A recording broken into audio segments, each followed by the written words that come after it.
Kids.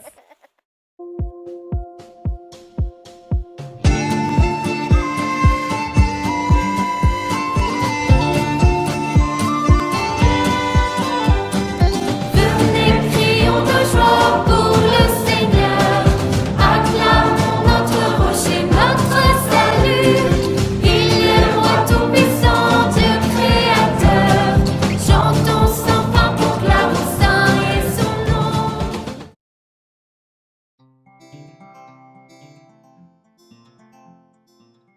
Sifflant et chantonnant, Obstiné se mit en route. Plus il pensait combien l'ancien était bon, plus le chemin s'ouvrait devant lui. Cela lui paraissait si simple de penser toujours le bien. Il n'avait pas encore beaucoup marché quand il vit de loin un homme qui donnait à boire à son cheval. Voilà un brave homme. Je vais m'arrêter pour lui dire bonjour. Bonjour, monsieur. Bonjour, que fais-tu par ici, petit? Je me suis mise en route vers Toiville. C'est un voyage difficile. Répondit l'homme. Et ça dépend. Pas si dur que ça. Ça dépend de nous, si on y arrive ou pas. Comme il parlait, il laissa sur un rocher son petit sac. Il s'approcha du cheval pour le caresser. Tu as le plus beau cheval que j'ai jamais vu. Félicitations. Comment l'appelles-tu? Pouilleux. Pouilleux? Quelle horreur! N'as-tu rien trouvé de mieux? On voit bien, mon ami, que tu ne connais rien aux chevaux. Pouilleux, il l'est. Ce nom lui va très bien. Pour changer de sujet, Obstiné lui demanda si l'eau de la rivière était pure. Par ici, elle n'est pas des meilleures. Va un petit peu plus loin, au milieu des pierres, là-bas. Il y a la source. Merci, tu es très gentil. Obstiné marcha jusqu'à la source. Au moment où il se pencha pour boire, il entendit le galop du cheval. Il leva la tête et que vit-il? Le cavalier qui partait au galop, avec son sac.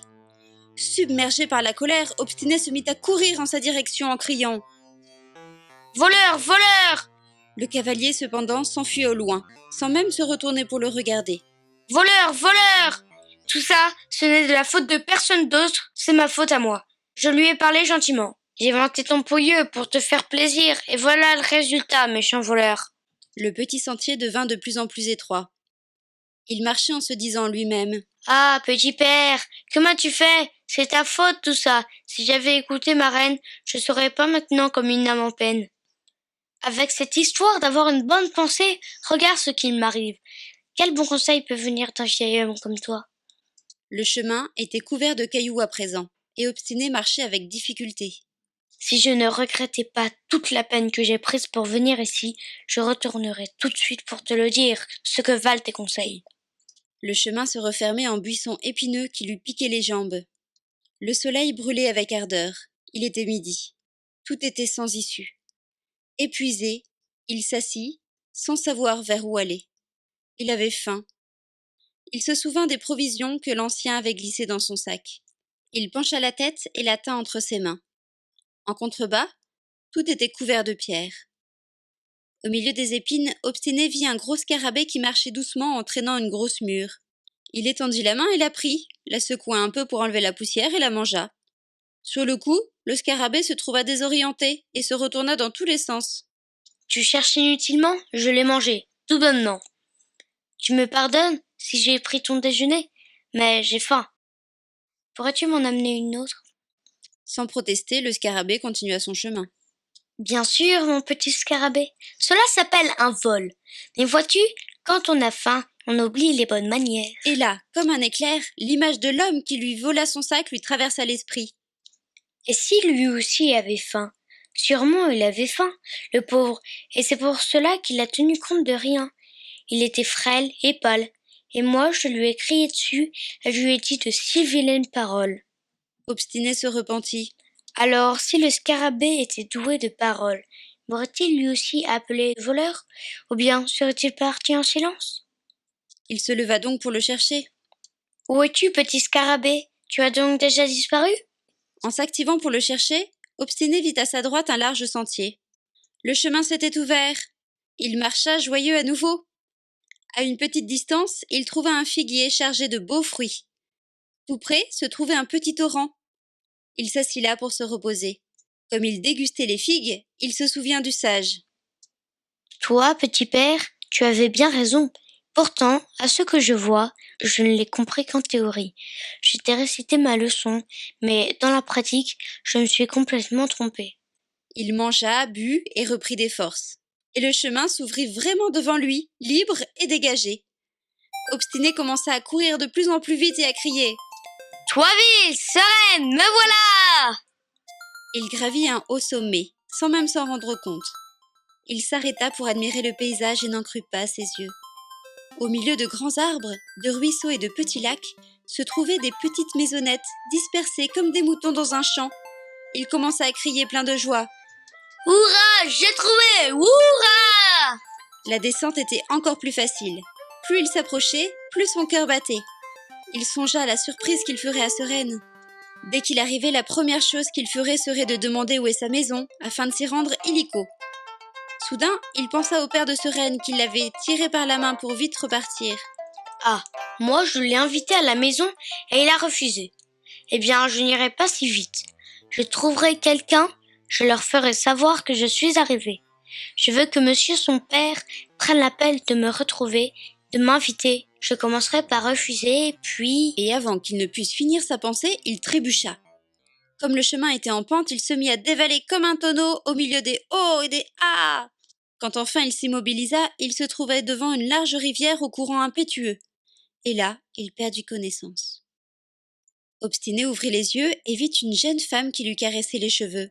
« Allons, essaie de te relever doucement, » dit la jeune femme. « Ah, j'ai mal aux pieds !» Vu la chute que tu as faite, tu t'en sors plutôt bien. Tiens, bois un peu d'eau. Avec l'eau fraîche, assortie à la tendresse de la jeune dame, Obstiné se remit vite sur pied. Avant de tomber, j'avais vu une petite ville. Maintenant, je ne vois plus rien. Les arbres autour de la rivière sont très hauts et cachent la vue. C'est Toiville! Oui, Obstiné se mit debout d'un mouvement prompt. attention à ton pied, mon petit enfant. Mais je suis arrivée si près et je la perds de vue. Comment je peux tomber ainsi? Tu le sais. Répondit la jeune femme. Ce que je sais, c'est que ma tête mérite une bonne gifle. Là où je pense le bien, à chaque fois me viennent de mauvaises pensées. Et après ça, qu'est-ce que je déguste? Tous les hommes ont de mauvaises pensées. Simplement, il faut apprendre à ne pas lier conversation avec elles. Comment cela? Voilà, quand il te vient une mauvaise pensée, essaie de la chasser. Si tu commences à la croire, cette mauvaise pensée en amène une autre. Puis, toutes ces mauvaises pensées se glissent imperceptiblement dans le cœur. Elles se sont déjà glissées? Bien sûr. Et quand elles atteignent ton cœur, elles déclenchent la colère, la méchanceté, et après ça, un mal en entraîne d'autres. Donc, il faut les chasser dès le départ. Il faut rester indifférent. J'essaye, mais je n'y arrive pas. Si tu ne peux pas, il y a une autre astuce. Dis-la moi, dis-la moi. Il faut que tu opposes à la mauvaise pensée une très bonne pensée. Et tu attends. Tu restes ferme. C'est radical. La bonne pensée est toujours victorieuse. Est-ce qu'une seule bonne pensée peut vaincre tant de mauvaises pensées? Elle peut même davantage. Ah, que c'est beau ce que tu me dis. Comment t'appelles-tu? Humilité. Moi, je m'appelle Obstiné. Je suis moi politain. Cela fait des jours et des jours que je cherche à aller à Toiville, et je n'y arrive pas. Il lui raconta sa rencontre avec Sereine et tout ce qu'il avait enduré pour arriver jusque-là. Ne sois pas déçu. Tu es arrivé très près en peu de jours. Il y en a d'autres qui essaient pendant des années et n'y arrivent jamais. Quant à toi, il n'y a que la rivière qui t'en sépare. Peux-tu m'aider à la traverser? On la traversera ensemble. Prends ma main et n'aie pas peur. Dis-moi, humilité, pourquoi tout cela qui a l'air si simple à la première vue est si difficile dans la pratique? Plus notre moi est grand, plus les choses sont difficiles. L'égoïsme ne sert à rien. Soyons humbles et simples. Ils marchèrent la main dans la main. La rivière cascadait, tumultueuse. Je ne vois aucun passage. On approche. Vois-tu ces gigantesques rochers? Et de fait, à cet endroit, la rivière coulait plus doucement. Au milieu de l'eau émergeaient de grosses pierres. Obstiné et Humilité enjambèrent le courant, sautant d'un rocher à l'autre. Ils arrivèrent enfin à un passage étroit. C'était un petit tunnel obscur au milieu des rochers. Nous passerons par là et sortirons en face. Tout à coup, Obstiné se mit à hésiter et se demanda Où est-ce que cette femme veut me mener? Comment ai-je pu faire confiance si facilement à une inconnue? Peut-être fait-elle semblant d'être gentille. Je pense qu'ici, il faudrait plutôt de la ruse. Je vais la laisser traverser toute seule pour voir si elle arrive vraiment de l'autre côté. Et ensuite, seulement, je passerai à mon tour. Au moment où Humilité se pencha pour traverser le petit tunnel, Obstiné retira brusquement sa main de la sienne. Il glissa alors sur le rocher et plouf, tomba dans la rivière. L'eau commença à l'emporter. Elle ne semblait pas particulièrement violente, mais les courants étaient puissants. Au secours, Humilité! Au secours! En un clin d'œil, Humilité s'était jetée dans la rivière et en quelques mouvements de nage rapides, prit le garçon par les vêtements et finit par le tirer d'affaire. Obstiné mit un certain temps pour recouvrer ses esprits. Qui sait ce que tu as encore pensé? Laisse. Il vaut mieux que tu n'en saches rien. Que disait-on juste avant sur les mauvaises pensées qui glissent?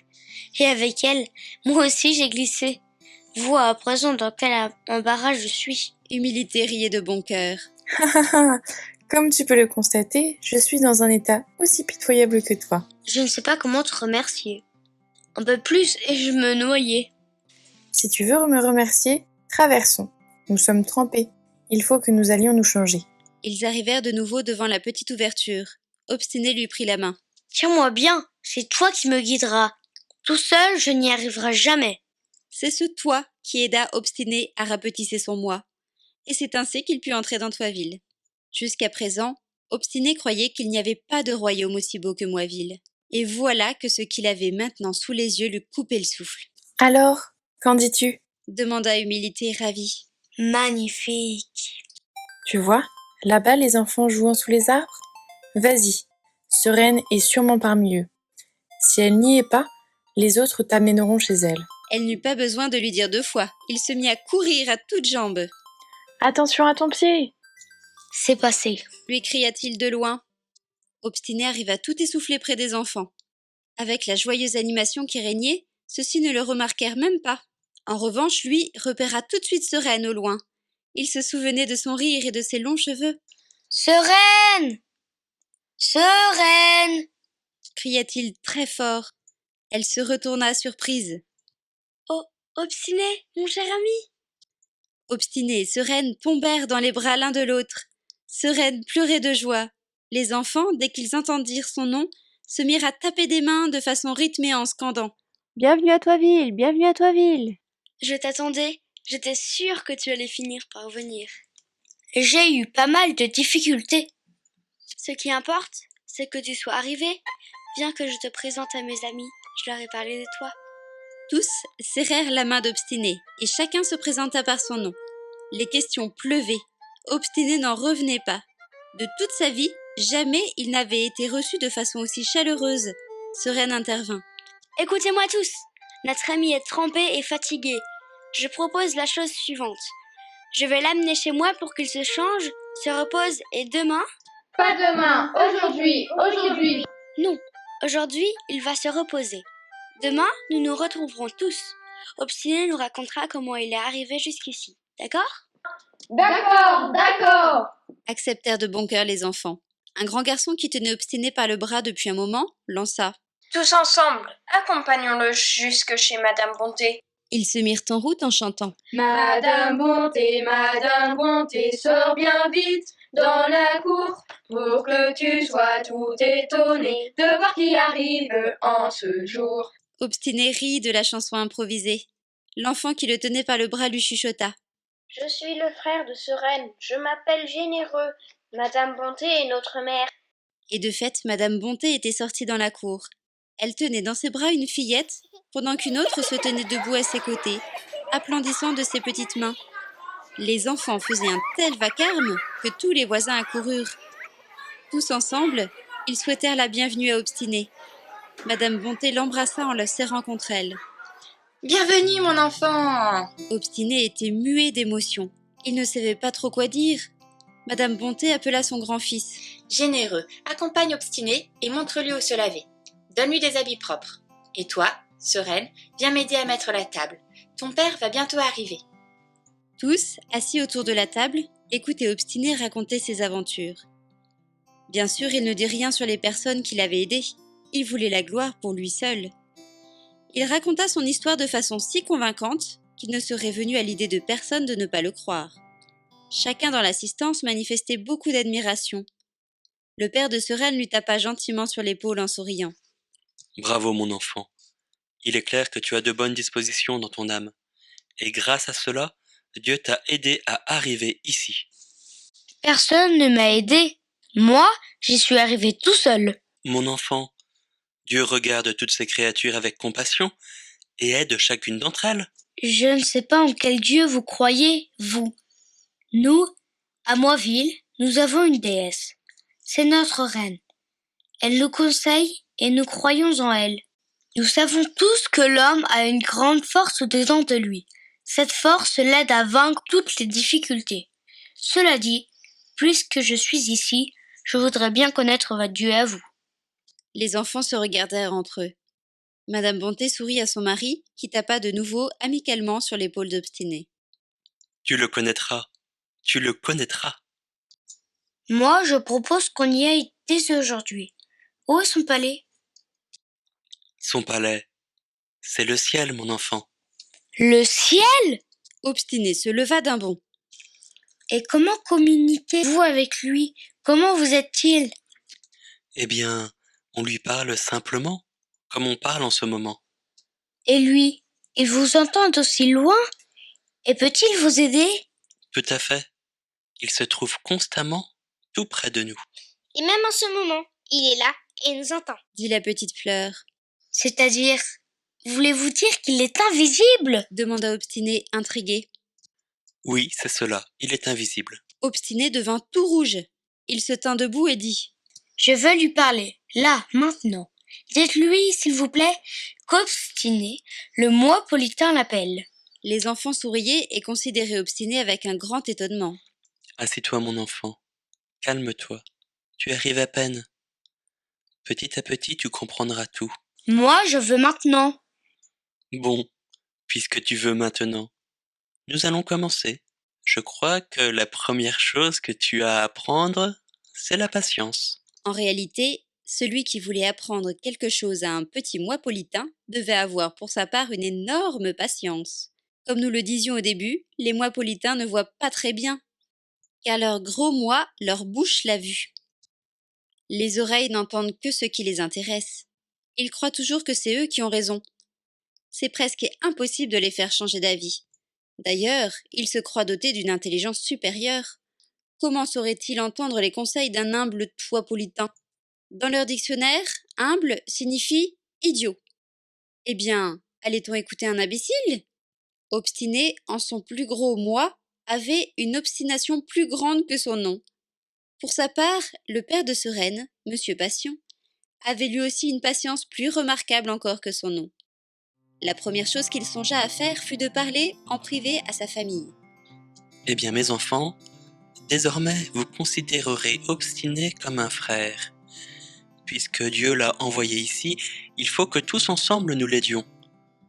Je ne dis pas que ce sera facile. Il suffit d'un seul moi politain pour mettre toute Toiville sans dessus-dessous. Nous, cependant, avec l'aide de Dieu et de nos concitoyens, nous avons bon espoir d'y arriver. Papa, tu veux dire que quand il fera l'intelligent, nous, on ne répondra pas?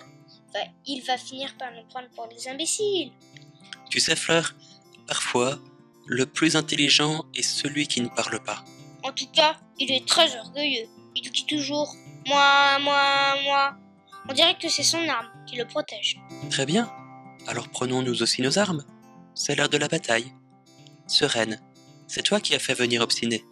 Es-tu prête? Depuis longtemps, père. Quelle est l'arme qui vainc les moipolitains?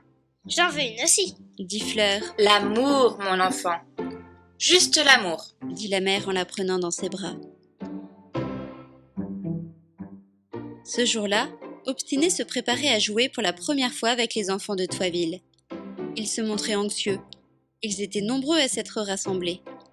Chacun voulait jouer avec Obstiné. Des équipes se constituèrent. Sereine cria très fort pour que tous l'entendent. Écoutez-moi, il faut que quelqu'un soit le chef pour diriger les équipes. Qui souhaite l'être? Moi! Cria Obstiné de toute sa voix, en levant sa main très haut pour que tous le voient. Toi! Répondirent les toipolitains en chœur. Et le jeu commença. C'était la première fois de sa vie qu'Obstiné jouait avec autant d'enfants à la fois. des petits et des grands, des garçons et des filles. Bien sûr, à plusieurs reprises, il ne manqua pas de s'impatienter, car les petits n'arrivaient pas très bien à jouer et cela retardait la partie. Toutefois, il remarqua que les plus grands les aidaient et que même les petits incidents étaient une cause de joie. À la fin du jeu, les enfants s'assirent tous sur l'herbe tendre et demandèrent à Obstiné de décrire sa patrie. Il resta pensif. Il se souvint des enfants de Moiville, qui n'arrivaient jamais à s'entendre pour jouer tous ensemble. Il revit en esprit ses amis, qui le décevaient toujours, et les grands qui parlaient toujours entre eux sans faire attention aux petits. Non, décidément, de tout cela, il n'avait aucune envie de parler. Il chercha quelque chose qui puisse les impressionner. Quelque chose dont il puisse être fier. Alors, il commença à leur parler de sa reine, Présomption. Il évoqua sa déesse avec une grande ferveur. Obstiné leur décrivit son magnifique palais, que tous les Moipolitains visitaient 2 fois par an. Oh là là! Qu'est-ce que je la plains, cette reine qui vit au milieu des cristaux de glace! Et moi, je plains ces pauvres Moipolitains qui ne voient leur reine que 2 fois par an. Ce reine perçut l'embarras de son ami et intervint dans la conversation. Ne prends pas mal ce qu'ils disent. Nous, ici, nous avons un mode de vie complètement différent. Nous aimons et respectons notre reine, ce qui ne nous empêche pas de la voir quand nous voulons, presque chaque jour, parce qu'elle est non seulement notre reine, mais aussi notre maîtresse. Votre maîtresse? Ce n'est pas possible. Une reine qui soit déesse, je comprends. Mais qu'elle puisse aussi être une maîtresse? La première fois que j'entends une chose pareille. Demain, on a cours. Tu pourras venir avec nous et tu verras de tes propres yeux. Maintenant, qu'on y aille maintenant, tout de suite! S'écria Obstiné en se mettant debout. Généreux se leva lui aussi. Il l'embrassa. Mon ami, on a si bien joué ensemble. Allons, rentrons à la maison. Le repas nous attend. Généreux parvint à ramener tout le monde à la maison, dans la joie. Le lendemain, Obstiné se leva très tôt. Il était anxieux. Pour la première fois, il allait rencontrer la reine de Toiville. Le jour se levait. Il vit ses amis assis dans un coin, regardant le ciel. Généreux lui fit signe de s'approcher. Il s'assit près d'eux, et en silence, il contemplait lui aussi l'horizon. Les sommets des collines étaient comme embrasés, et le ciel était de plus en plus flamboyant. Nous te remercions, ô notre Dieu, de nous avoir fait passer une nuit paisible. Aide-nous dans cette nouvelle journée qui commence. Abrite-nous sous ton amour. Demande-lui toi aussi quelque chose, proposa Sereine à Obstiné. Dieu de sereine et de généreux, aide-moi à te connaître. À ce moment, les premiers rayons du soleil apparurent. Un petit oiseau perché sur une branche proche déploya ses ailes, tendit sa tête vers l'Orient et commença à chanter. Toute la création s'éveillait. Et jamais jusqu'à ce jour, je n'avais vu le lever du soleil. Quelle beauté et quelle paix! Dieu t'aide à le connaître. Ces couleurs du levant, cette beauté de la nature, ne peuvent pas être faits de main d'homme, ni de chef, ni de roi. Je commence à le croire. Généreux lui passa le bras sur les épaules. Crois, mon ami, crois et n'aie pas peur. La seule chose que je crains en ce moment, c'est la rencontre avec votre reine. Notre maîtresse est adorable. D'ailleurs, je lui ai parlé de toi, et elle nous attend avec joie. Vide de ta tête toute idée pénible. Ne laisse aucune mauvaise pensée gâcher cette aurore magnifique. Les paroles de Sereine lui rappelaient les conseils de ceux qui l'avaient aidé à parvenir jusque-là. Ils s'approchèrent de la dernière maison de Toiville, et Obstiné ne vit nulle part de palais. La cour était couverte de fleurs. Un petit chien blanc commença à aboyer dès qu'il les aperçut. Courant vers Obstiné, qui resta immobile et le regarda de travers. Sereine se baissa pour le caresser. En fait, où est le palais de la reine? Il n'y a pas de palais, c'est que tu vois là, devant toi, est sa maison. Et celui-ci est son garde qui l'informe de l'audience. Dès qu'elle entendit la voix des enfants, la maîtresse sortit pour aller à leur rencontre. Elle les salua de loin, et ils coururent vers elle tout joyeux. Seul Obstiné était cloué sur place, pétrifié. Elle, souriante, s'approcha de lui. Bienvenue à Toiville, Obstiné. À peine la vit-il de près, qu'il resta muet de surprise. C'était Humilité, celle qui l'avait aidé à entrer dans Toiville, sans blague. Elle, Humilité, la reine et la maîtresse. Il se rendit compte alors qu'en la quittant, il ne lui avait même pas dit merci. Mais qu'est-ce qui t'arrive? demanda Sereine. Rien, il n'y a rien. C'est juste l'émotion de me voir pour la première fois. Ce première fois lui tomba comme une pierre sur l'estomac. Dans la cour de la maison, près d'un petit ruisseau, se trouvait un immense platane. Obstiné admira ce salon royal en plein air. De grands bancs faits de troncs d'arbres servaient de siège. Humilité le fit asseoir à côté d'elle. Pendant qu'elle parlait aux autres enfants, elle tenait la main d'Obstiné. Petit à petit, celui-ci s'apaisa. Toute cette simplicité le rassurait. Humilité, puis-je te poser une question personnelle? En tant que reine, tu ne voudrais pas avoir un grand palais, des gardiens, des courtisans, toute une cour? Si je demandais aux gens d'ici de me construire un palais, c'est sûr qu'ils m'en feraient un superbe. Et alors, ça ne rendrait pas ma ville meilleure? Gardiens et courtisans, il faut s'en soucier. Mes citoyens perdraient ce contact simple et chaleureux que nous avons. Ne faut-il pas chercher à améliorer sa vie? Est-ce mauvais d'avoir de telles ambitions? Ce qui est bien, c'est de mettre une limite à ses désirs. Ainsi, nous profitons mieux de la vie et donnons plus de valeur à ce que nous avons. Obstiné pensa à sa propre reine. S'il lui disait de telles choses, sûr qu'elle ordonnerait à ses gardes de le jeter hors du palais comme un malpropre. Obstiné ressentit le besoin de rester un peu seul. Il s'avança vers la berge de la rivière. Au milieu de toute cette beauté, il avait tout pour être joyeux, et pourtant il avait le cœur serré. Au bout d'un moment, il entendit quelqu'un s'approcher. C'était Humilité. Pourquoi n'as-tu pas dit qu'on se connaissait? Si je l'avais dit, qu'aurais-je gagné? Moi, en tout cas, c'est sûr que je me serais mis en colère. Mais maintenant, je crois que je me sens encore plus mal à l'aise. C'est ta conscience qui te fait des reproches. À elle, tu ne peux jamais échapper. Dieu nous l'a donnée pour que nous sachions quand nous faisons des bonnes actions et quand nous faisons des mauvaises. J'ai dit beaucoup de mensonges. Tout d'abord, tu vas arrêter de dire des mensonges. Ensuite, tu apprendras à entendre cette petite cloche qui s'appelle la conscience. Elle t'avertira. Obstiné se mit à rire. Imagine-toi depuis si longtemps que je trimballe une cloche au-dedans de moi. Eh bien, je ne l'avais pas entendue. C'est parce que tu n'écoutais pas ton cœur. Dorénavant, tu l'entendras. Elle le prit par la main et le tira pour qu'il se lève. Allez, on va courir sur ces pierres. Un certain temps s'était écoulé depuis qu'Obstiné était arrivé à Toiville.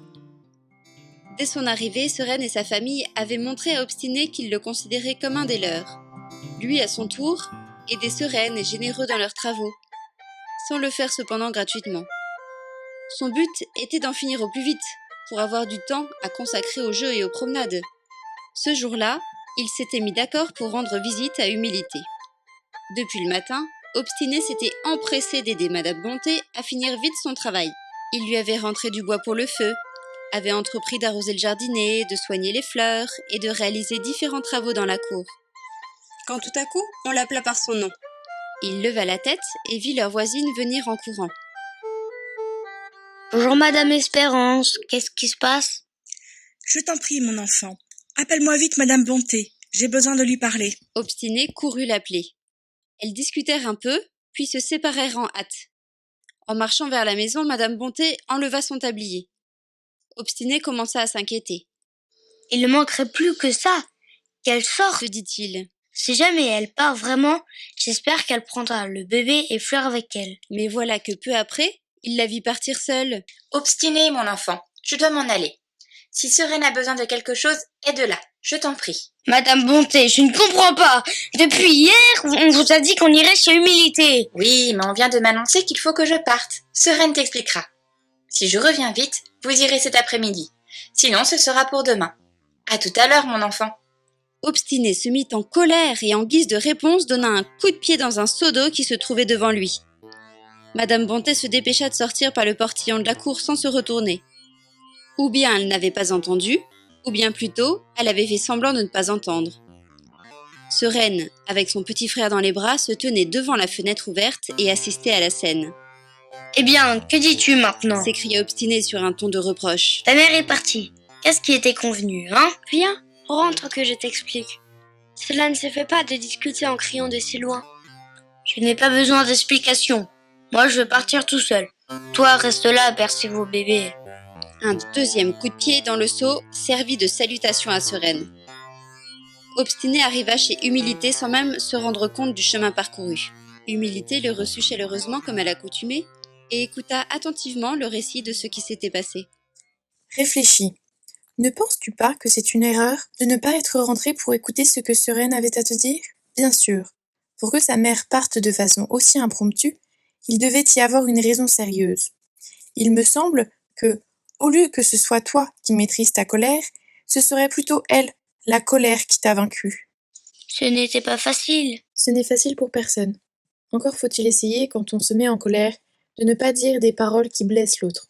Il vaut mieux partir un moment, jusqu'à ce qu'on se calme. C'est ce que j'ai fait, je suis partie. Oui, mais avant, tu as donné 2 coups de pied dans le seau. C'est que, depuis le matin, j'avais abattu un tel travail. Même à la maison, je ne suis jamais autant fatiguée. J'ai le sentiment qu'il m'exploite. Tu vois les choses de cette façon, parce que tu as fait tout ce travail en attendant une récompense. Ce qui est bien, c'est d'aider les autres avec joie, sans rien attendre en retour. La récompense est dans la main de Dieu. C'est lui qui l'enverra, à un moment ou à un autre, là où on ne s'y attend pas. Je n'ai jamais pensé à cela. Maintenant, je veux te poser une autre question. Durant tout ce temps que tu as passé chez Sereine, est-ce que quelqu'un t'a fait sentir que tu étais indésirable? Non, personne. Est-ce qu'ils se sont plaints que tu les fatiguais ou qu'ils étaient à l'étroit avec une personne en plus à la maison? Non, jamais. Est-ce que c'est arrivé qu'ils te fassent la tête ou qu'ils te servent le repas de mauvais gré? Je dirais même le contraire.